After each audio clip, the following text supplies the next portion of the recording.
Hello everyone, my self Vikas Saini welcoming you all on this YouTube channel. आज हम अपना class 11th accounts का एक नया चैप्टर शुरू करेंगे जिसका नेम है बेसिस ऑफ अकाउंटिंग। कि जो हमें अकाउंट्स में प्रॉफिट और लॉस कैलकुलेट करना होता है उसको कैलकुलेट हम कितने वे से कर सकते हैं। हमारे पास दो मेथड होते हैं जिससे हम अपना प्रॉफिट और लॉस कैलकुलेट कर सकते हैं। पहला मेथड है कैश बेसिस, दूसरा मेथड है एक्रूअल बेसिस। और एक्रूअल बेसिस के बारे में मैंने आपको अकाउंटिंग प्रिंसिपल के चैप्टर में थोड़ा बहुत बताया था। जो आज की वीडियो रहेगी हमारी, इसमें हम कैश बेसिस और एक्रूअल बेसिस को डिटेल में कवर करेंगे और इनके बीच में क्या क्या डिफरेंस होता है ये भी हम आज इस वीडियो में कवर करेंगे। चलिए पढ़ते हैं फिर।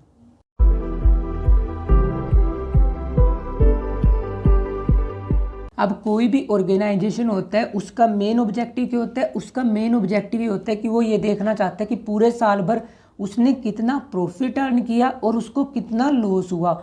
हर ऑर्गेनाइजेशन यही सब देखना चाहता है और इसके लिए वो पूरा का पूरा प्रॉपर रिकॉर्ड मेंटेन करता है। रिकॉर्ड कैसे मेंटेन करता है? वो जर्नल की बुक्स प्रिपेयर करेगा, वो लेजर प्रिपेयर करेगा, ट्रायल बैलेंस प्रिपेयर करेगा।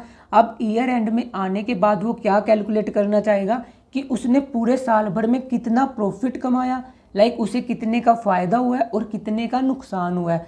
अब ये प्रॉफिट और लॉस आप कैसे कैलकुलेट कर सकते हो? आपके पास अकाउंटिंग में दो मेथड होते हैं। फर्स्ट मेथड का नेम क्या है? Cash basis. दूसरे मेथड का नेम क्या है? Accrual basis. कैश बेसिस क्या होता है? जब आप प्रॉफिट और लॉस डिटरमाइन करने के लिए सिर्फ कैश ट्रांजैक्शन को ही कंसीडर करते हो उसे बोलते हैं हम कैश बेसिस। कैश बेसिस में क्या लिखा हुआ है? Transaction are recorded only when cash is received और पेड। आप ट्रांजैक्शन को बुक्स में तभी रिकॉर्ड करोगे जब या तो आपको कैश मिला हो या जब आपने कैश पे की हो। जो नॉन कैश ट्रांजैक्शन होती है, आपने क्रेडिट पे सामान खरीदा, डेप्रिसिएशन चार्ज करी और कुछ आउटस्टैंडिंग प्रीपेड, ये सारे एक्सपेंसेस होते हैं। आप इन एक्सपेंसेस का प्रॉपर ट्रीटमेंट नहीं करते, आप कंप्लीटली इनको इग्नोर करते हो। कैश बेसिस में आप प्रॉफिट कैसे कैलकुलेट करते हो? एक साइड लिखोगे कि आपके पास पूरे साल भर में कितना कितना कैश आया और आपने कितना कैश खर्च किया है। जो उन दोनों का डिफरेंस होगा, अगर कैश रिसीव आपने ज़्यादा किया, कैश पे आपने कम किया, अगर ये वैल्यू पॉजिटिव आती है तब आप उसे बोल दोगे सिंपली प्रॉफिट। और अगर आपने कैश खर्च ज़्यादा किया है, आपको कैश रिसीव कम मिला है, तब ये क्या आई? नेगेटिव वैल्यू, आप इसको सिंपली बोल दोगे लॉस। कैश बेसिस में आप क्या करते हो? एक साइड लिख लेते हो सिंपली रिसिप्ट कि आपके पास कहाँ कहाँ से पैसा आया, दूसरी साइड लिख लेते हो कि आपने कहाँ कहाँ पर पेमेंट करी। अगर रिसिप्ट ज़्यादा है आपकी पेमेंट से तब आप इसे प्रॉफिट बोल देते हो, और अगर पेमेंट ज़्यादा है आपकी रिसिप्ट से तब आप इसे लॉस बोल देते हो। कैश बेसिस बहुत ही ज़्यादा सिंपल है प्रॉफिट और लॉस को कैलकुलेट करने के लिए। इनकम कब रिकॉर्ड करोगे आप कैश बेसिस में? जब आपको कैश मिलेगा, और इनकम चाहे आपकी पिछले साल की हो चाहे वो नेक्स्ट ईयर की हो, अगर आपको इस साल कैश मिल जाता है तो आप उसको अपने प्रॉफिट एंड लॉस में रिकॉर्ड कर दोगे। इनकम आप ऐसे रिकॉर्ड करते हो इस बेसिस में। दूसरा क्या है? एक्सपेंसेस। एक्सपेंसेस को आप कब रिकॉर्ड करोगे? जब आपने वो पर्टिकुलर एक्सपेंस पे कर दियो। चाहे आपका खर्चा इस साल का है, अगर वो आपने पे नहीं किया तो आप उसे रिकॉर्ड नहीं करोगे, क्योंकि हमने क्या नहीं पे किया? हमने कैश पे नहीं किया। एक्सपेंसेस हम कब रिकॉर्ड करेंगे? जब हमने कैश एक्चुअली में पे किया हो। इनकम कब रिकॉर्ड करेंगे? जब हमें कैश एक्चुअली में मिला हो, चाहे वो कैश हमारा पिछले साल को चाहे वो आने वाला साल को। कैश कब रिकॉर्ड होगा? जब इनकम मिलेगी। एक्सपेंसेस कब रिकॉर्ड होंगे? जब हम खर्चा पे करेंगे। कैश बेसिस में इनकम और एक्सपेंसेस को आप ऐसे डिटरमाइन करते हो। अब कुछ स्पेशल आइटम्स होते हैं outstanding expenses, prepaid expenses, accrued income और इनकम रिसीव्ड इन एडवांस। अब आउटस्टैंडिंग एक्सपेंसेस क्या होते हैं? आउटस्टैंडिंग एक्सपेंसेस आपके वो सारे खर्चे होते हैं जो कि आपके होते हैं करंट ईयर के, बट वो आपने अभी पे नहीं किए। वो एक्सपेंस जो आपका करंट ईयर का होता है बट आपने अभी तक उसे पे नहीं किया, वो होते हैं आपके आउटस्टैंडिंग एक्सपेंसेस, क्योंकि ये एक्सपेंसेस आपने अभी तक पे नहीं किए। कैश बेसिस में आप इनको कभी भी रिकॉर्ड नहीं करोगे। प्रीपेड एक्सपेंसेस कौन से होते हैं? वो खर्चा जो कि अगले साल का था बट आपने इसी साल में पे कर दिया। इंश्योरेंस था नेक्स्ट ईयर का, आपने इसी साल में इंश्योरेंस पे कर दिया। ये एक्सपेंडिचर कब ट्रीट होना था? नेक्स्ट ईयर में, बट क्योंकि आपने कैश अभी पे कर दिया सो कैश बेसिस में आप उन इंश्योरेंस को इसी साल में कंसीडर कर लोगे। उसके बाद नेक्स्ट क्या होती है, एक्रूड इनकम। एक्रूड इनकम का क्या मतलब होता है कि आपने कोई काम करा और उसके बदले में आपने इनकम तो अर्न कर ली, बट वो इनकम आपको अभी तक कैश में रिसीव नहीं हुई, सो आपको कैश नहीं मिला, ऑल्दो आपने उसे अर्न कर लिया, सो आप इस इनकम को कभी भी रिकॉर्ड नहीं करोगे। And the next point is income received in advance, मतलब कि आने वाले सालों की इनकम आपको अभी मिल चुकी है। सो आपके पास क्या आ चुका है, आपके पास कैश आ चुका है। सो आपको क्या देखना है, अगर मुझे कैश मिला तो मैं रिकॉर्ड कर दूंगा, कैश मैंने पे किया तो रिकॉर्ड कर दूंगा, चाहे वो मेरा इस साल को, चाहे इससे पिछले साल को, चाहे आने वाले साल को। सो इससे हमें कोई मतलब नहीं, हम बस क्या देखते हैं कि हमारे पास कैश आ रहा है रिकॉर्ड करो, कैश जा रहा है रिकॉर्ड करो, और जो दोनों का डिफरेंस है उससे आप कैलकुलेट कर लेते हो अपना प्रॉफिट और अपना लॉस। सो अब जो ये कैश बेसिस है इसके कुछ हमें फ़ायदे रहेंगे, कुछ हमें नुकसान रहेंगे। सो अब हम उन मेरिट्स और डीमेरिट्स को स्टडी कर लेते हैं। अब जो हमारा कैश बेसिस है उसकी एडवांटेजेस क्या क्या होती है, मतलब उसके क्या क्या फ़ायदे हैं। पहली एडवांटेज क्या है, सिंपल मेथड, क्योंकि बहुत ही ज़्यादा सिंपल है। आपको बस क्या देखना है, अगर आपके पास कैश आ रहा है रिकॉर्ड कर दो, कैश जा रहा है रिकॉर्ड कर दो, और चाहे कैश पिछले साल को, आने वाले ईयर्स को, अगर आपके पास कैश इन्वॉल्व है तब आप उसको सिंपली रिकॉर्ड करोगे। दूसरी इसकी एडवांटेज क्या है, वेरी फ्यू एस्टिमेट्स और जजमेंट। अब क्योंकि आपको कोई एस्टिमेट या जजमेंट की रिक्वायरमेंट नहीं होती। रिक्वायरमेंट क्यों नहीं होती, रिक्वायरमेंट आपको तब पड़ती है जब आपको आउटस्टैंडिंग प्रीपेड इन सब एक्सपेंसेस का ट्रीटमेंट करना होता है। बट आप तो इस मेथड में सिंपली ये देखोगे कि अगर आपके पास कैश आया तो रिकॉर्ड करो, कैश नहीं आया तो रिकॉर्ड मत करो। सो इसलिए इसमें ना तो आपको कोई अपनी एजम्पशन लगाने की ज़रूरत है, ना ही किसी टाइप का एस्टिमेट और जजमेंट की रिक्वायरमेंट होती है। उसके बाद हमारा थर्ड पॉइंट है suitable where mostly transaction are in the cash, मतलब कि कुछ ऐसे ऑर्गेनाइजेशन होते हैं जहाँ पे मोस्टली ट्रांजैक्शन उनकी कैश बेसिस पे ही होती हैं। तो अब उस टाइप के ऑर्गेनाइजेशन के लिए ये मेथड बहुत ही ज़्यादा सुटेबल होता है। सुटेबल क्यों होता है, एक तो ये बहुत ही ज़्यादा सिंपल है, उनको बस ये देखना है कि कैश गया या कैश आया, तो सिंपली वो ऐसे रिकॉर्डिंग कर कर अपने प्रॉफिट और लॉस कैलकुलेट कर लेते हैं। सो ये होती हैं इसकी एडवांटेजेस। अब कैश बेसिस की हमने एडवांटेजेस तो देख ली, अब हम देखेंगे कि इस बेसिस की क्या क्या डिसएडवांटेजेस हैं। अब सबसे पहली डिसएडवांटेजेस क्या है कैश बेसिस की, अनफेयर प्रॉफिट और लॉस। अनफेयर प्रॉफिट और लॉस से क्या मतलब है, अब कैश बेसिस में आप क्या कर रहे हो, सिंपली अगर आपके पास कैश आ रहा है तब आप उसको प्लस कर रहे हो, अगर आपके पास से कैश जा रहा है तब आप उसको सिंपली माइनस कर रहे हो और अपना प्रॉफिट और लॉस कैलकुलेट कर रहे हो। आप ये नहीं देख रहे कि जो आपके पास कैश आया वो आपका करंट ईयर का है या प्रीवियस ईयर का है या फ्यूचर ईयर का है, क्योंकि प्रॉफिट हमें सिर्फ करंट ईयर का निकालना होता है। सो जो हमारे फ्यूचर ईयर के खर्चे होते हैं, फ्यूचर ईयर के एक्सपेंसेस होते हैं, और जो प्रीवियस ईयर की इनकम और एक्सपेंसेस होते हैं वो सब हमें इग्नोर करने पड़ते हैं। बट आप यहाँ पर क्या देख रहे हो, कैश आ रहा है प्लस कर दो, कैश जा रहा है माइनस कर दो, इसलिए ये क्या दिखाता है, अनफेयर प्रॉफिट और लॉस। तो जो अकाउंटिंग का ऑब्जेक्टिव होता है ट्रू प्रॉफिट और लॉस को डिटरमाइन करना, वो ये बेसिस सेटिस्फाई नहीं कर पाता। उसके बाद सेकंड डिसएडवांटेजेस क्या है, मैचिंग प्रिंसिपल। अब आपने मैचिंग प्रिंसिपल, मैंने आपको अकाउंटिंग कंसेप्ट और कन्वेंशन में बताया था कि जो आपका करंट ईयर का रेवेन्यू होता है उसको आप किसके अगेंस्ट मैच करते हो, जो आपने एक्सपेंसेस इनकर किए होते हैं इस सारे रेवेन्यू को अर्न करने के लिए। बट आप यहाँ पर मैचिंग प्रिंसिपल फॉलो नहीं करते। मैचिंग प्रिंसिपल क्यों नहीं फॉलो कर रहे, क्योंकि आप प्रीवियस ईयर की इनकम को भी रिकॉर्ड कर रहे हो, एक्सपेंसेस को भी रिकॉर्ड कर रहे हो, फ्यूचर के एक्सपेंसेस और इनकम को भी रिकॉर्ड कर रहे हो। बस आप सिंपली क्या देख रहे हो, कैश आ रहा है या कैश जा रहा है। सो इसलिए यहाँ पर मैचिंग कंसेप्ट नहीं फॉलो होता है। सो इसकी ये सबसे बड़ी डिसएडवांटेजेस है। और थर्ड डिसएडवांटेज क्या है इसकी, कि कंपनीज एक्ट 2013 इसको रिकॉग्नाइज नहीं करता। इसको रिकॉग्नाइज करने का मतलब कि जो आपका कंपनीज एक्ट 2013 है उसमें जो डिफरेंट कंपनीज रजिस्टर होती हैं वो इस बेसिस को फॉलो नहीं कर सकती। इस बेसिस को वो क्यों नहीं फॉलो कर सकती, ना तो वो ट्रू प्रॉफिट और लॉस डिटरमाइन कर सकते हैं, ना ये मैचिंग प्रिंसिपल फॉलो कर रहा है, और इस वजह से कंपनीज एक्ट में इसको डिबार किया गया। मतलब कि आप इस कंसेप्ट को नहीं फॉलो करोगे, आप कैश बेसिस को नहीं फॉलो करोगे। सो ये इसकी कुछ एडवांटेजेस थी। और ये कुछ इसकी डिसएडवांटेजेस थी। सो इसकी डिसएडवांटेजेस ज़्यादा हैं as compare to advantages.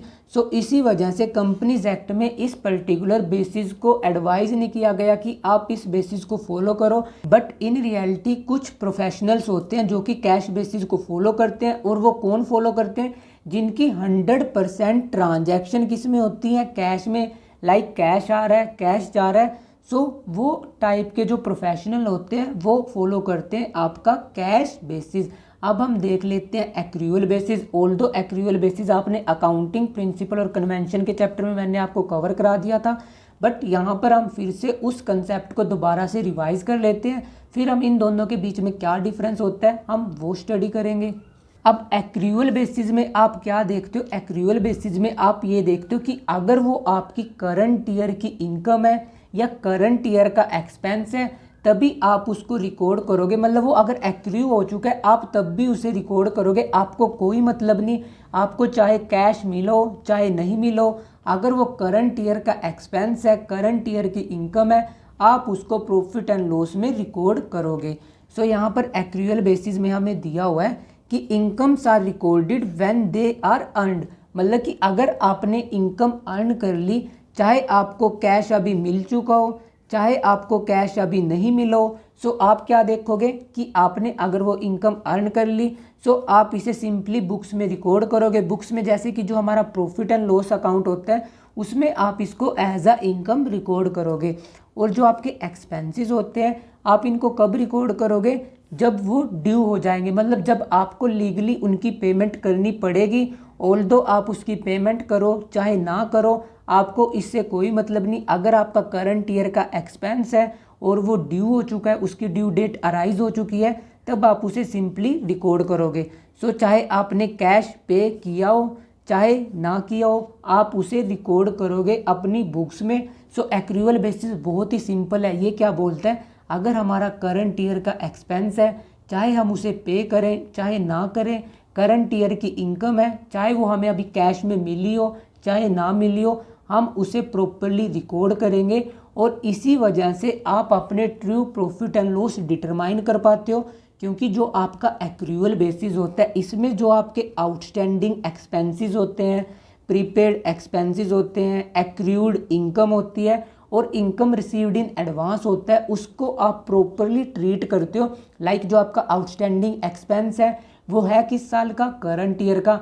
But आपने वो क्या किया है, आप कैश बेसिस में उसको रिकॉर्ड नहीं करते थे, बट आप यहाँ पर उसको रिकॉर्ड करोगे क्योंकि वो करंट ईयर का है। ऑल्दो चाहे आप कैश उसका आने वाले 10 साल बाद पे करो, सो आप उसको प्रॉपरली रिकॉर्ड करोगे। प्रीपेड एक्सपेंसेस आपके नेक्स्ट ईयर के होते हैं, सो उसको आप नेक्स्ट ईयर में ट्रीट करोगे। एक्रूड इनकम करंट ईयर की होती है जो आपने इस साल अर्न कर ली, सो आप सिंपली उसको रिकॉर्ड करोगे। और जो इनकम आपने एडवांस में अर्न कर ली वो किस साल की है? वो है आपकी नेक्स्ट ईयर की। सो क्योंकि वो नेक्स्ट ईयर की है इसलिए हम उसको नेक्स्ट ईयर में रिकॉर्ड करेंगे, इस ईयर में नहीं रिकॉर्ड करेंगे। सो ये सब बोलता है हमें एक्रूअल कंसेप्ट। अब एक्रूअल कंसेप्ट की कुछ हमारे पास एडवांटेजेस हैं, कुछ हमारे पास डिसएडवांटेजेस हैं। अब इसकी एडवांटेजेस क्या है? True profit and loss. अब जो एक्रूअल बेसिस है वो आपको 100% ट्रू प्रॉफिट और ट्रू लॉस बताता है। क्यों? क्योंकि आप यहाँ पर हर टाइप के एक्सपेंस को रिकॉर्ड कर रहे हो, आप आउटस्टैंडिंग प्रीपेड का प्रॉपर तरीके से ट्रीटमेंट कर रहे हो। सो इसलिए जो आपका प्रॉफिट और लॉस आएगा वो 100% क्या रहेगा? एक्यूरेट रहेगा। सेकंड एडवांटेज क्या है इसकी? कि ये मैचिंग कंसेप्ट को फॉलो करता है। मैचिंग कंसेप्ट का मतलब कि जो आपके करंट ईयर के एक्सपेंसेस होते हैं उसको आप किसके अगेंस्ट मैच करोगे? जो आपका करंट ईयर का रेवेन्यू होगा। सो इसकी ये क्या होती है? सबसे बड़ी एडवांटेज होती है। थर्ड एडवांटेज क्या है इसकी?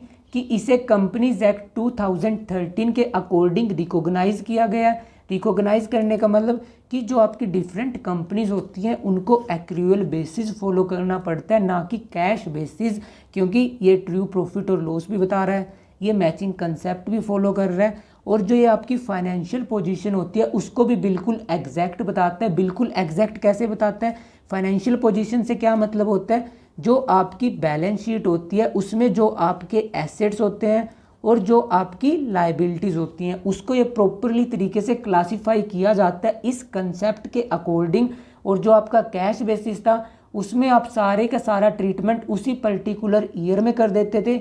बट एक्रूअल बेसिस में सपोज करो आपने कोई एसेट खरीदा, सो जो करंट ईयर की डेप्रिसिएशन होती है उसे आप प्रॉफिट एंड लॉस में दिखा देते हो, बचा हुआ एसेट आप बैलेंस शीट में शो कर देते हो। इस वजह से जो आपका एक्रूअल बेसिस होता है ये आपको हमेशा ट्रू फाइनेंशियल पोजीशन दिखाता है। कैश बेसिस कभी भी ट्रू फाइनेंशियल पोजीशन नहीं दिखाता।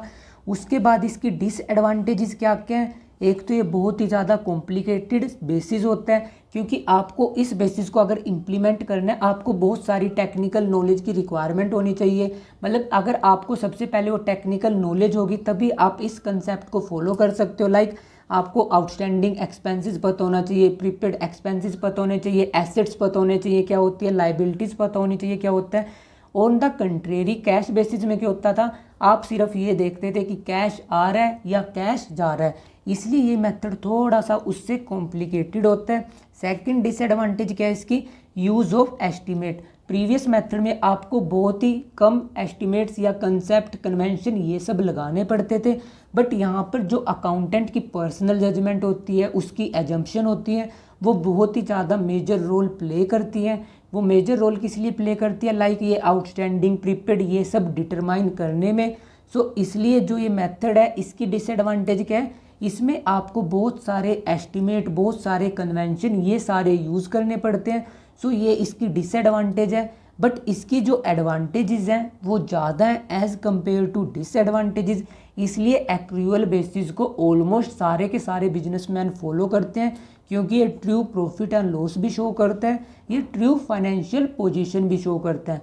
ऑन द कंट्रेरी जो हमारा कैश बेसिस था वो ना तो true profit and loss show करता है, ना वो ट्रू फाइनेंशियल पोजीशन शो करता है। अब तक हमने सिंगल पढ़ लिया, कैश बेसिस क्या होता है, एक्रूअल बेसिस क्या होता है। अब इन दोनों के बीच में क्या क्या डिफरेंसेस होते हैं अब हम उसको देख लेते हैं। सो पहला डिफरेंस क्या है, nature of transaction. Cash basis में सिर्फ और सिर्फ आप कैश ट्रांजैक्शन रिकॉर्ड करते हो, मतलब जिससे या तो आपको कैश मिल रहा होता है या आप कैश पे कर रहे होते हो। सो वो ट्रांजैक्शन आप कैश बेसिस में रिकॉर्ड करते थे, और एक्रूअल बेसिस में आप कैश ट्रांजैक्शन भी रिकॉर्ड करोगे। और अगर कोई क्रेडिट ट्रांजैक्शन होती है, लाइक आपने उधार पे कोई सामान खरीदा बेचा, वो सारी की सारी ट्रांजैक्शन भी आप एक्रूअल बेसिस में रिकॉर्ड करते हो। उसके बाद सेकंड डिफरेंस क्या है, लीगल पोजीशन। कैश बेसिस को कंपनीज एक्ट 2013 के अकॉर्डिंग रिकॉग्नाइजेशन नहीं मिली हुई, बट जो एक्रूअल बेसिस है उसको रिकॉग्नाइजेशन मिली हुई है। मतलब कंपनीज एक्ट 2013 में ये लिखा हुआ है कि जो आपकी कंपनीज होती हैं वो एक्रूअल बेसिस फॉलो करेंगी, ना कि कैश बेसिस। उसके बाद थर्ड डिफरेंस क्या है, करेक्ट प्रॉफिट एंड लॉस। जो आपका कैश बेसिस होता है वो कभी भी ट्रू प्रॉफिट एंड लॉस नहीं शो करता। क्यों नहीं करता, ना तो आउटस्टैंडिंग एक्सपेंसेस का ट्रीटमेंट करेगा, ना प्रीपेड का, ना वो प्रीवियस ईयर की इनकम और एक्सपेंस का ट्रीटमेंट करेगा। बट जो आपका एक्रूअल बेसिस होता है वो हमेशा ट्रू प्रॉफिट और ट्रू लॉस शो करता है। कैसे शो करता है, उसमें आप सिर्फ करंट ईयर के ही एक्सपेंसेस को ट्रीट करते हो, करंट ईयर की ही इनकम को अपने प्रॉफिट एंड लॉस में शो करोगे।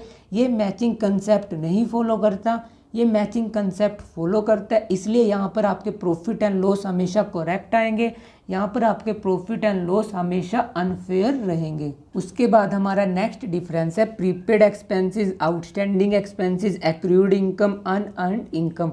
अब कैश बेसिस में आप इनको ट्रीट नहीं करते, आप प्रॉपरली एडजस्ट नहीं करते। एडजस्ट क्यों नहीं करते, लाइक आप क्या देख रहे हो, सिंपली आप देख रहे हो कि आपके पास कैश आ रहा है या कैश जा रहा है, चाहे वो करंट ईयर को चाहे प्रीवियस ईयर को, आपको कोई मतलब नहीं। आप सिंपली ये देखोगे कैश आया तो रिकॉर्ड कर लो, कैश गया तो माइनस कर दो। सो यहाँ पर आप प्रॉपरली एडजस्टमेंट नहीं करते प्रीपेड और आउटस्टैंडिंग का।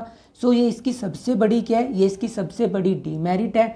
और एक्रूअल बेसिस में आप ये सब प्रॉपरली एडजस्ट करते हो। प्रॉपरली एडजस्ट करने का मतलब जो हमारा करंट ईयर का आउटस्टैंडिंग बचा हुआ है उसको हम प्रॉपरली इस साल की अकाउंटिंग में शो करेंगे। और जो आपका एक्रूअल बेसिस होता है यहाँ पर आप ये सारे के सारे आइटम प्रॉपरली एडजस्ट करते हो। प्रॉपरली एडजस्ट करने का मतलब लाइक इस साल का कोई आउटस्टैंडिंग एक्सपेंस पड़ा है, मतलब था वो इस साल का, बट आपने वो अभी पे नहीं किया, बट आप उसको प्रॉपरली रिकॉर्ड करोगे इस साल की अकाउंटिंग में। अगर कोई आपने प्रीपे कर दिया एक्सपेंस, मतलब प्रीपेड एक्सपेंस है, वो है आपका नेक्स्ट ईयर का, इसलिए आप उसे नेक्स्ट ईयर में रिकॉर्ड करोगे।